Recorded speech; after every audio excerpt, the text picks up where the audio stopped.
Madame, Monsieur, bonsoir. Bienvenue dans ce journal. À la une de l'actualité ce soir, l'Association des professionnels du caoutchouc naturel de Côte d'Ivoire s'engage à respecter la directive de l'UE. L'EVA sur le marché n'est pas issu de la déforestation. Les assurances données à l'Union européenne et le marché international sur le règlement qui entre en vigueur le 1er janvier 2025. L'organisation continue la sensibilisation des acteurs.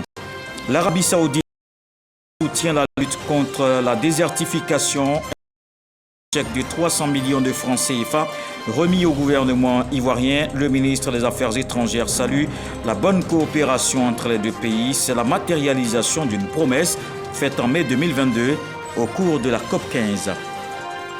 Dans tous les villages, Pakinou a été célébré avec faste. C'était l'effervescence et les populations ont abordé les questions liées au développement de leur localité. C'est surtout une occasion de promouvoir le patrimoine culturel, des pratiques et jeux anciens revisités pour un bon retour aux sources.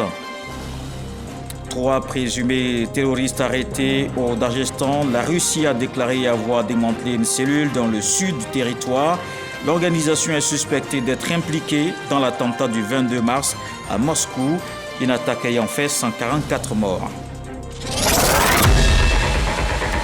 L'Association des professionnels du caoutchouc naturel de Côte d'Ivoire exhorte les acteurs à se conformer à la loi européenne d'ici à son entrée en vigueur. Une réglementation à respecter à partir du 1er janvier 2025.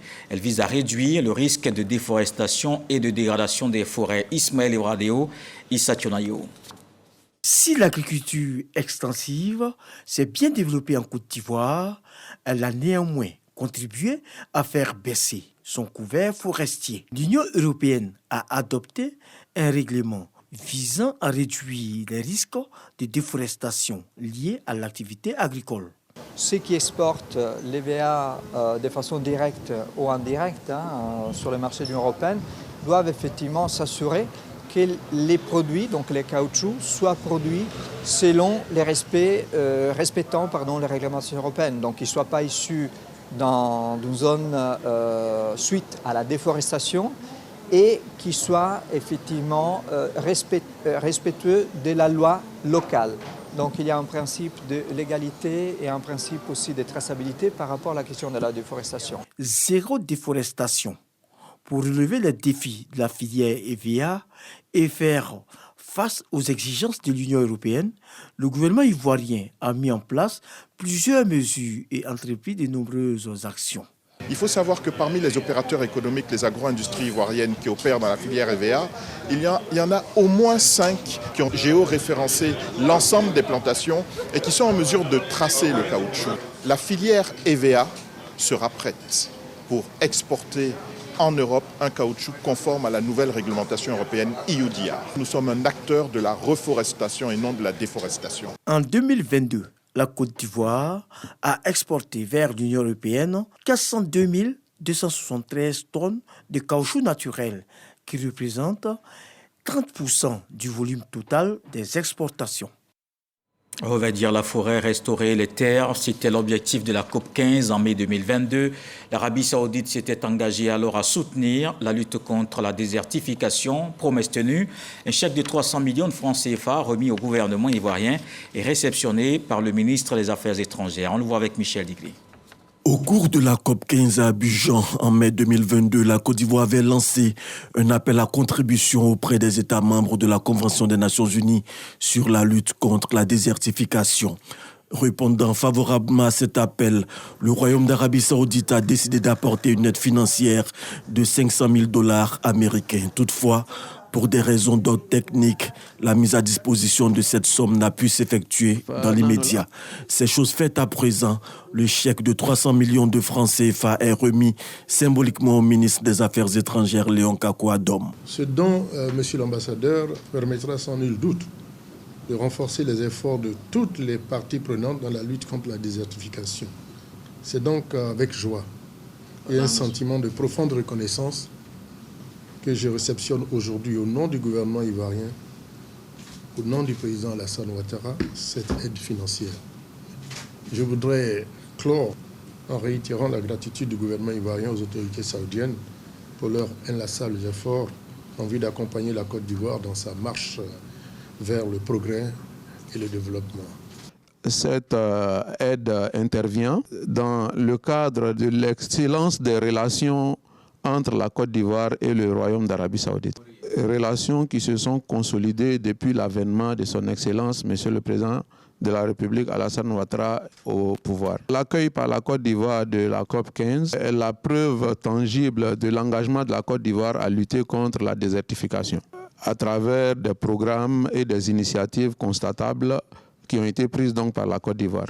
Depuis l'établissement des relations diplomatiques en 1993 avec l'Arabie Saoudite, la vitalité de la coopération se matérialise non seulement par des visites de travail réciproques des personnalités des deux pays, mais également par le financement de plusieurs projets structurants en Côte d'Ivoire à travers le Fonds saoudien de développement.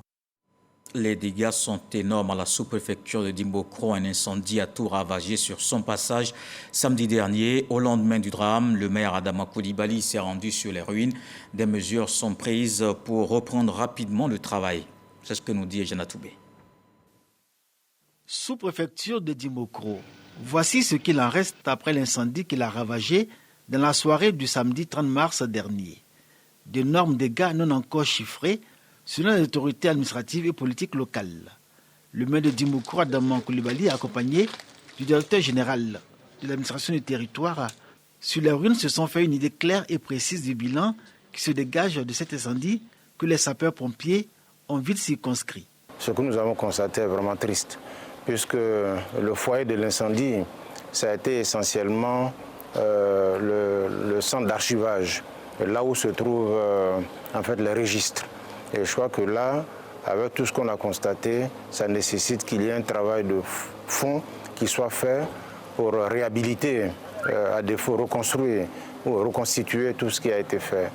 Je voudrais remercier véritablement les sapeurs-pompiers civils qui ont travaillé durement, qui n'ont ménagé aucun effort pour faire en sorte justement de venir à bout de l'incendie. Des témoins racontent qu'ils auraient vu des flammes s'échapper de la toiture de l'édifice ce samedi-là, aux alentours de 18h. Aujourd'hui, les bureaux ne sont plus fonctionnels. Selon le sous-préfet Zagou Serge Rodrigue, le registre de l'état civil évalué à 1500, tous les ordinateurs et mobiliers de bureau ont été consumés par les flammes. Des mesures palliatives ont été explorées dans la perspective d'une reprise du service dans les meilleurs délais. Une nouvelle un peu plus gaie maintenant. La coopération entre la Côte d'Ivoire et l'Italie se porte bien. Preuve de cette entente, les villes ivoiriennes de Grand Laou et Ancona ont signé une convention de jumelage. Le document a été paraphé à l'occasion d'une visite du maire Ali Sissoko dans la ville portuaire italienne. Grand Laou va bénéficier des financements mis en place par l'Italie en faveur des pays africains. Lansine Bakayoko. Ancona, la capitale de la région des Marches, est située sur la côte adriatique italienne. La ville portuaire est connue pour ses belles plages, sa cathédrale Saint-Cyriaque perchée au sommet d'une colline.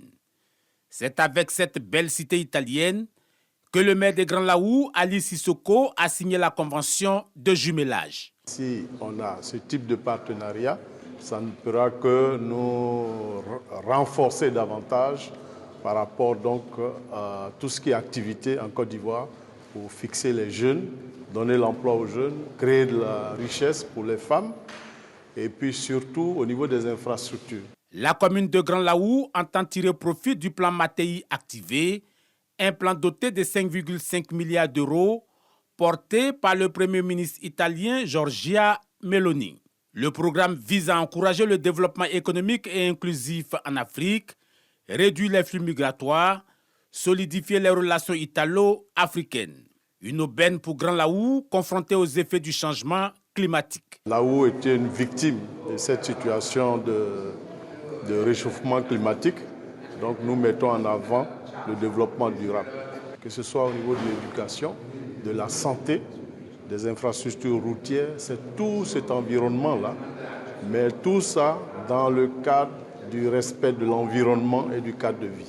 Le maire de la commune de Grand Laou, Ali Sissoko, a profité de son séjour italien pour visiter les installations du port d'Ancona, rencontrer les opérateurs économiques ainsi que les investisseurs opérant dans l'agro-industrie. Vous le savez, hier, les chrétiens ont célébré la fête de Pâques. Le feu de Pâques est aussi un symbole de cette célébration. Sa consommation est privilégiée par nombre de personnes. Il est souvent présenté bien coloré. C'est une tradition dans le monde entier. L'intérêt pour les œufs avec Souleymane Donisongou. Des œufs remplis de chocolat fondu fait à base d'un mélange de sucre, de chocolat en poudre et de beurre de cacao. Les motifs représentent des prières et des vœux. Ces œufs sont souvent peints en rouge avec une décoction de prune ou en violet avec un colorant naturel. Marjorie Genda Joseph accompagne sa fille pour en prendre dans une pâtisserie. Je suis là pour venir prendre des œufs de Pâques pour ma fille qui a demandé ses œufs depuis longtemps au chocolat parce qu'elle les a vus la dernière fois. Je pense que c'est une tradition un peu de la fête de Pâques. Je ne sais pas vraiment l'histoire derrière, mais voilà, on est là. Satisfaite, sa fille Sophia Kadjo ne manque pas d'afficher son intérêt pour les œufs de Pâques. C'est très bon et c'est trop doux, c'est juste trop doux. L'on ne se limite plus aux œufs en chocolat, mais aussi aux statuettes de poules, des cloches ou des lapins qui sont réalisés en chocolat fondu et fourrés au chocolat. Généralement, quand on parle d'œufs de Pâques, ce sont des œufs en chocolat. Vraiment, c'est un vrai délice. Et il y a plusieurs entreprises qui confectionnent les œufs de Pâques. Quand tu dis Pâques, tu vois généralement les œufs. Ces œufs de Pâques sont cependant peu connus par certains. Moi, je ne connais pas trop sur les œufs de Pâques, mais j'ai déjà entendu sur eux que c'est bon, c'est très doux. J'en ai entendu, mais c'est pas trop mon truc parce que là, je pense que c'est pour les chrétiens et moi, je suis du coup musulman. Donc,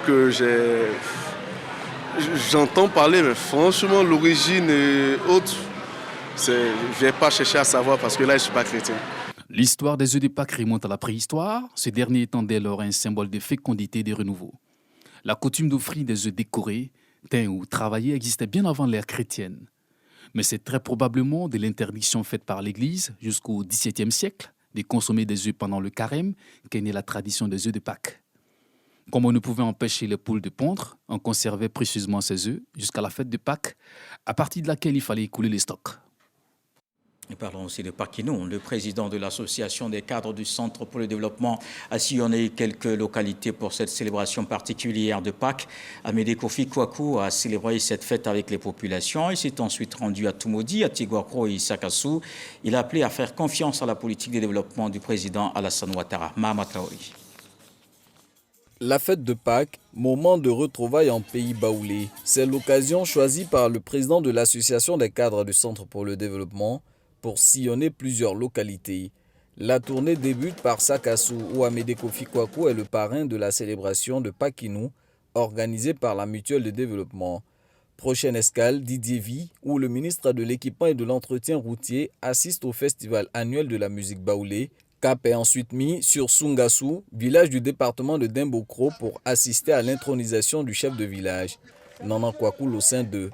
Le chef coutumier est exhorté à semer l'union et l'entente entre les filles et fils du village. Un chef sait toujours se mettre au-dessus. Que les populations soient bien, que les populations soient mal. Toi, en tant que chef, tu dois avoir la tempérance pour chaque fois, tout encaisser, pour que la paix règne dans ton village. Parce que sans la paix, il n'y a pas de développement. Et nous savons ici que tu as été choisi à l'unanimité. Donc la paix régnera dans ce village. Et ce village donc va aller en se développant chaque jour.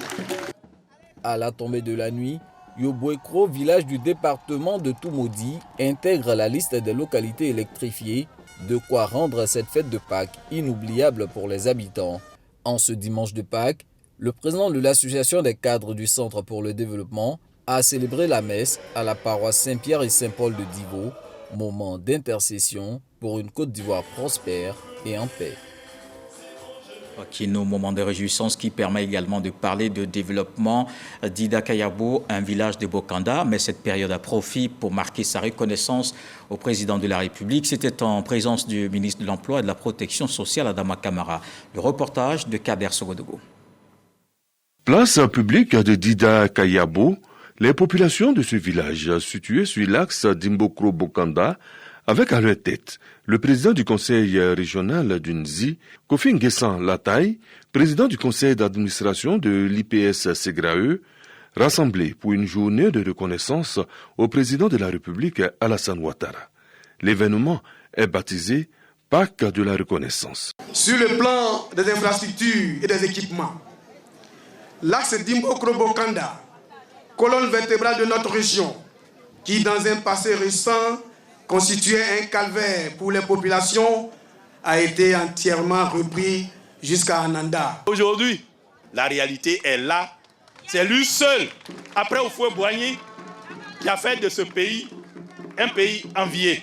Parrain de l'événement, le premier magistrat de Congo, Berté Abdraman Tiemoko, directeur général de l'IPS Ségrae.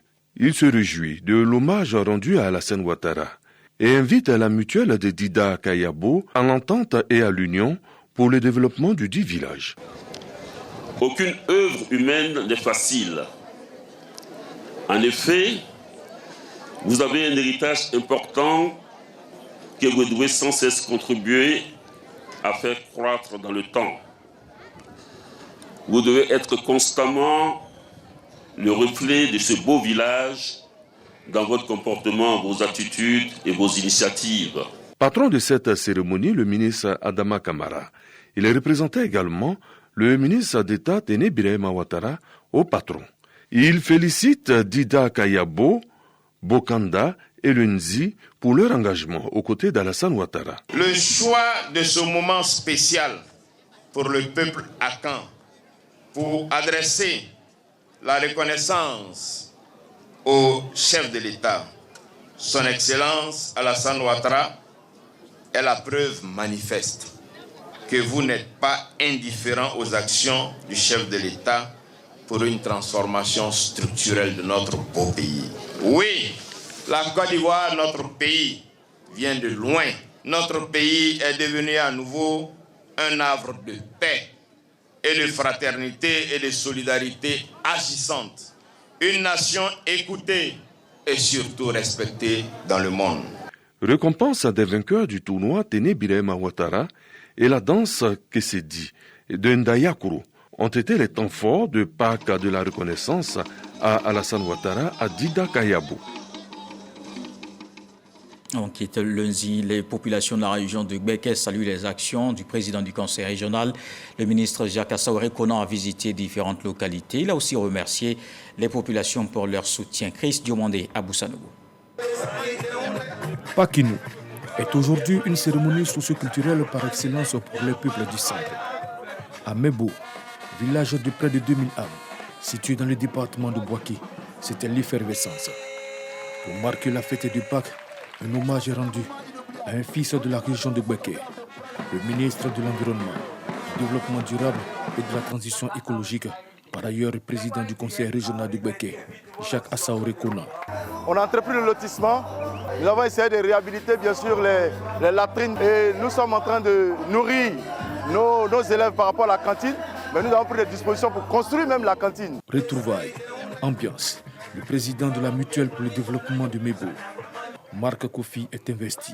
Une confiance qui lui a été donnée par ses pairs afin de tracer les voies du développement de Mebo, direction Congo-Décro, à proximité de Bouaké. Là existe désormais une rue baptisée Atia Sébastien, du nom d'un des collaborateurs du ministre qui a été honoré pour ses actions. Depuis 2016, nous avons entrepris l'éclairage public du village. Nous avons entrepris aussi la construction de l'école maternelle, la réhabilitation du foyer des jeunes, parce que la jeunesse rurale a besoin justement de travail. Et nous sommes en train de travailler avec le président du conseil. Ensuite, cap sur Aounianfoutou et Boukebo, dans la sous-préfecture de Languibono, dans la région de Gbeke. Joie et retrouvailles entre amis de longue date et villageois. C'est à la place Nana Kwasi Kofi que la danse Goli annonce les couleurs. À tout de rôle, chefferie, président de la mutuelle et cadres ont tous remercié le président de la République Alassane Ouattara pour le choix porté sur Jacques Assaouré Konan. Les parents ont tenu à m'honorer pour ma nomination en qualité de ministre, mais en fait c'est eux que je dois honorer. Parce que chaque fois que j'ai fait appel à eux, pour occuper des fonctions électives, c'est vraiment de façon massive qu'ils m'ont soutenu. Le village doit être uni pour qu'ensemble, nous puissions coordonner nos efforts pour aller vers le développement du village. fils de la région, qui lui, à son tour, a exprimé toute sa gratitude au chef de l'État, Alassane Ouattara. Dans le district autonome des Lacs, l'on prône la solidarité et la cohésion entre les religions. Le ministre-gouverneur Raymond Goudou Kofi initie une rupture collective. Les musulmans et les chrétiens se sont retrouvés pour un repas ensemble. Kader Sogodougou. Le partage est une prescription divine. Il trouve tout son sens en période de jeûne musulman ou encore chez les chrétiens pendant le carême. Partager, c'est aussi faire preuve de solidarité. Cette recommandation est mise en application par Raymond Goudou Kofi, ministre-gouverneur du district autonome des Lacs. Repas pour la rupture collective qui réunit Atoumodi, musulmans et chrétiens. Des hommes de Dieu qui saluent l'initiative. Ce moment que nous avons passé ensemble, qui était un moment de communion et de fraternité, est justement une réponse que nous voulons apporter à ce message que Dieu nous envoie. Je suis d'autant plus heureux que cette initiative vient de Madame la ministre-gouverneure. Je m'émerveille devant une initiative pareille, mais en même temps je me dis, c'est cela la Côte d'Ivoire. Cette rencontre montre la cohésion. C'est très très important. Nous, religieusement parlant, en tant qu'imam, alors il y a notre prophète qui nous dit que Dieu aime ceux qui sont ensemble. Et donc, vivre ensemble, il n'y a rien de tel. Unir les cœurs pour porter les prières. Raymond Goudou Kofi est dans son rôle. Dans le mot partage, nous avons la cohésion, nous avons le vivre ensemble, nous avons la fraternité, mais surtout la paix dans nos cœurs. Et je pense que c'est la première chose. Si nous avons la paix dans le cœur, nous pouvons distribuer de l'affection, nous pouvons distribuer de l'amour. Dons de sucre, riz et autres vivres, l'élan de générosité de Raymond Goudou Kofi aura rendu de nombreuses familles heureuses. Et revenons sur la fête de Pâques dans le centre, dans tous les villages. Pâquino a été célébré avec faste. C'était l'effervescence et les populations ont abordé les questions liées au développement de leur localité. C'est surtout une occasion de promouvoir le patrimoine culturel, des pratiques et jeux anciens revisités pour un bon retour aux sources. Le lien est renoué avec la tradition. C'est un reportage de Jana Toubé. Pâquino à Iki-Latrécro était annoncée belle. La mutuelle de développement du village s'est donnée pour défi de tenir son pari. Mobiliser les filles, fils des cadres à une participation massive, mais surtout proposer un contenu en termes de festivité qui plaît, touche et séduit. La présence du Goli, danse d'emprunt et fierté du canton d'Oum, dont fait partie Iki-Latrécro, annonce les couleurs. Pâquino dans un village du Dohou sans la présence du Goli. Impensable. Dans ce canton, cette danse est une pratique qui se transmet de génération en génération. Pour autant, d'autres pratiques anciennes, comme jouer de la hoko, instrument de musique ou rouler le tabac, ont disparu ou sont en voie de l'être. Pâquino 2024, un beau prétexte pour la mutuelle de développement de Iki-Latrécro de faire découvrir les rares pratiques anciennes qui existent encore. Exemple, la fabrication de l'ofi, l'équivalent du tapa en pays baoulé. Ce pagne fait à partir d'écorces d'arbres est pour qui le met un élément d'identification et signe porteur de message. Signification de cette mime de la vieille dame, toute femme ayant perdu son mari est tenue d'attacher son ofi à partir de la date de fin de veuvage, afin que la communauté la reconnaisse comme veuve à chacune de ses sorties. Autre pratique ancienne que possède encore le village de Iki-Latrécro, la filature du coton. Elles ne sont plus que deux femmes septuagénaires à en être les gardiennes. Nous fabriquons à partir du coton des pagnes pour des hommes et pour des femmes. Nous avons appris la technique de nos mères qui nous ont transmis leur art. Aujourd'hui, il n'y a plus de femmes qui font la filature à l'ancienne. Il n'y a pas de relève. C'est dommage que nous ayons abandonné tout ça pour des machines aujourd'hui qui nous font eux-mêmes travail. Les choses anciennes ont été abandonnées. Les jeunes aujourd'hui leur accordent peu d'intérêt. À notre temps, on aimait apprendre de nos parents et c'est ce qui nous ont transmis et nous essayons de perpétuer aujourd'hui.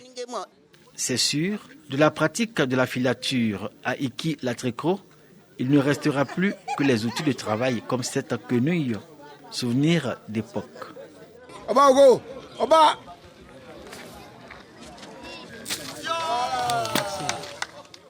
Les jeux de société traditionnels, autres attraits, et parmi eux, les objets de curiosité. Ce jeu, dont les règles sont expliquées aux enfants, est appelé Abaogo. Il met en présence 2 équipes qui peuvent être composées, chacune, de 2, 3, 4, 5 ou 6 personnes. Je lui lance et puis la trappe. Lui aussi, il me renvoie. On peut louper à tout moment. Quand ça rentre là, tu tires. Voilà, tu as marqué un point. C'est comme ça. Aujourd'hui, ce jeu rencontre peu d'intérêt au sein de la communauté. Ici, le lancer de toupies auquel les enfants sont exhortés à s'intéresser. Et c'est dans les grandes manifestations qu'on fait sortir ce jeu pour démontrer l'habilité de tout un chacun.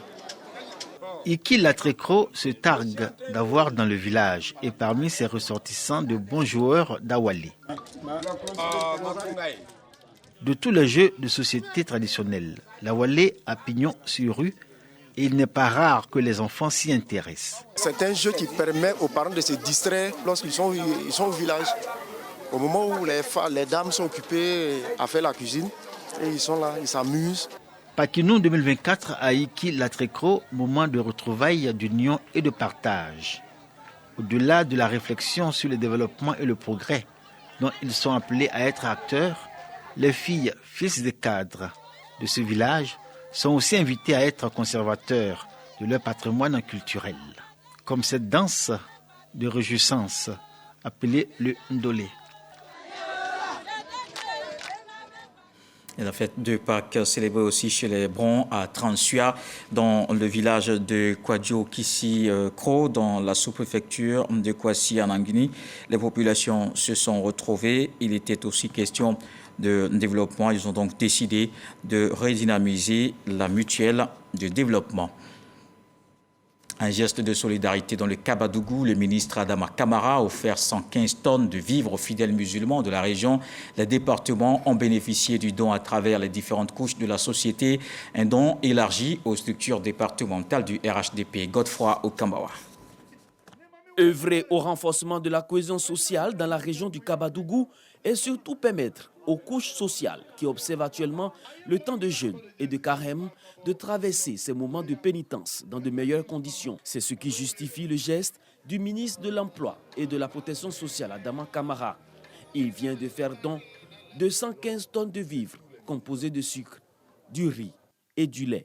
Mais nous sommes aussi très heureux en tant que départemental de Bako d'avoir reçu aussi une dotation pour la délégation départementale qui va servir aussi à donner, à encourager les animateurs clés de département politique de Bako, c'est-à-dire le bureau départemental et le bureau des zones.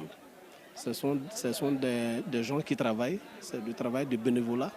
Mais quand un responsable vient faire un don comme ça pour encourager les gens, pour dire que vous n'êtes pas oubliés, ça donne encore beaucoup de tonus aux gens, ça donne encore beaucoup de courage aux gens à travailler effectivement pour le parti, à travailler même pour la population. D'abord, je tenais à dire merci au président de la République, son Excellence Alassane Ouattara, pour la confiance qu'il accorde à nos différents cadres. Chaque année, on assiste vraiment à ces dons-là. Et cette année, il a fait encore fort. Je tenais à lui dire merci au nom de toute la jeunesse du Denguélé. Tous les départementaux jeunes du Denguélé lui disent merci pour ces dons. Les structures du RHDP ont également bénéficié du geste. Occasion de prier et de dire des bénédictions pour le chef de l'État, Alassane Ouattara, et pour toute la Côte d'Ivoire. Autre chose dans l'actualité ce soir, les journalistes vont se retrouver à Yamoussoukro les 26, 27 et 28 avril. C'est le week-end des Ébonies. Les meilleurs seront distingués au cours d'une soirée. L'annonce a été faite par le président de l'UNJCI. On retrouve Godefroy Okambawa. Reporté pour diverses raisons, le week-end des Ébonies aura lieu du 26 au 28 avril 2024 à Yamoussoukro, la capitale politique ivoirienne. Jean-Claude Koulibaly, président de l'Union nationale des journalistes de Côte d'Ivoire, UNJCI, sonne la mobilisation des journalistes pour la réussite de l'événement visant à récompenser l'excellence dans le milieu de la presse et des médias. La CAN s'est déroulée dans la période du mois de janvier jusqu'au mois de février. Et ensuite, après la CAN, il y a ce qu'on appelle le moment de pénitence de nos amis chrétiens, catholiques et musulmans. Faire Eboni en cette période, c'est vraiment exclure une bonne partie de nos consoeurs et confrères. Dit que Eboni, c'est la fête des journalistes. Nous invitons tous les journalistes membres de l'UNJCI à être à Yamoussoukro pour participer à la fête des Eboni. Face à la presse, le président de l'UNJCI a donné les grandes articulations relatives à cette célébration. Le thème choisi cette année, journalistes face au défi de l'intelligence artificielle. Nous invitons les uns et les autres de venir à Yamoussoukro pour participer à ce panel de haut vol, pour nous permettre vraiment de dégager des pistes de solutions. Parce que la prochaine menace pour notre corporation, c'est bel et bien l'intelligence artificielle. Le week-end des Eboni, qui a sa 25e édition, c'est aussi des expositions, des activités sportives et touristiques, avec pour parrain le Premier ministre Robert Begré-Mambé, qui succédera donc à Raphaël Tano, lauréat du Super Prix Eboni 2022. Le rendez-vous est donc pris au soir du 27 avril prochain à Yamoussoukro. En politique, le Forum des fonctionnaires pour le RHDP, désormais représenté à Mans. Cette structure spécialisée est dirigée par Salif Koulibaly. Il a été élu au cours d'une assemblée générale. Le ministre-gouverneur du district autonome des montagnes, Albert Flindé, les met en mission de mobilisation pour le RHDP. Léon Brou. Le proviseur du lycée moderne Gbegoulé Alphonse installé, président du Forum des fonctionnaires de Mans pour le RHDP par le président national de cette structure spécialisée et le ministre-gouverneur Albert Flindé, cadre du RHDP. La cérémonie couronne l'Assemblée générale constitutive de cette structure dans le district autonome des montagnes et donne à Salif Koulibaly l'occasion de décliner ses priorités. C'est une priorité de reconnaissance, de gratitude vis-à-vis du président de la République pour tout ce qui a été fait pour les fonctionnaires et agents de l'État de Côte d'Ivoire. Quand on parle de fonctionnaires, on voit seulement les enseignants, alors qu'il y a beaucoup d'autres corps de métier qui sont en arrière-plan. Voilà, donc c'est cela que nous ambitionnons de regrouper pour aider le président Alassane Ouattara dans sa gouvernance. Car mobiliser pour le parti reste la raison d'être du Forum des fonctionnaires pour le RHDP, selon son président national. Yeo Lahagnon explique qu'il s'agit pour les fonctionnaires et agents de l'État d'apporter leur soutien au président Alassane Ouattara. Une démarche soutenue par le ministre-gouverneur du district autonome des montagnes. Au-delà des organes statutaires du parti, on a 3 structures spécialisées que sont les jeunes, les femmes et les enseignants. Avec cette initiative, on va ratisser l'âge. Amélioration des conditions de travail et de vie des fonctionnaires et agents de l'État avec entre autres l'allocation du 13e mois. Des raisons de l'hommage du Forum des fonctionnaires pour le RHDP au président Alassane Ouattara le 27 avril prochain. Dans le reste de l'actualité au Mali, plus de 80 associations et partis politiques demandent le retour à l'ordre constitutionnel. Dans 2 déclarations distinctes, toutes ces entités ont appelé ce dimanche la junte à la mise en place d'une nouvelle architecture institutionnelle. Elle doit organiser dans les meilleurs délais l'élection présidentielle.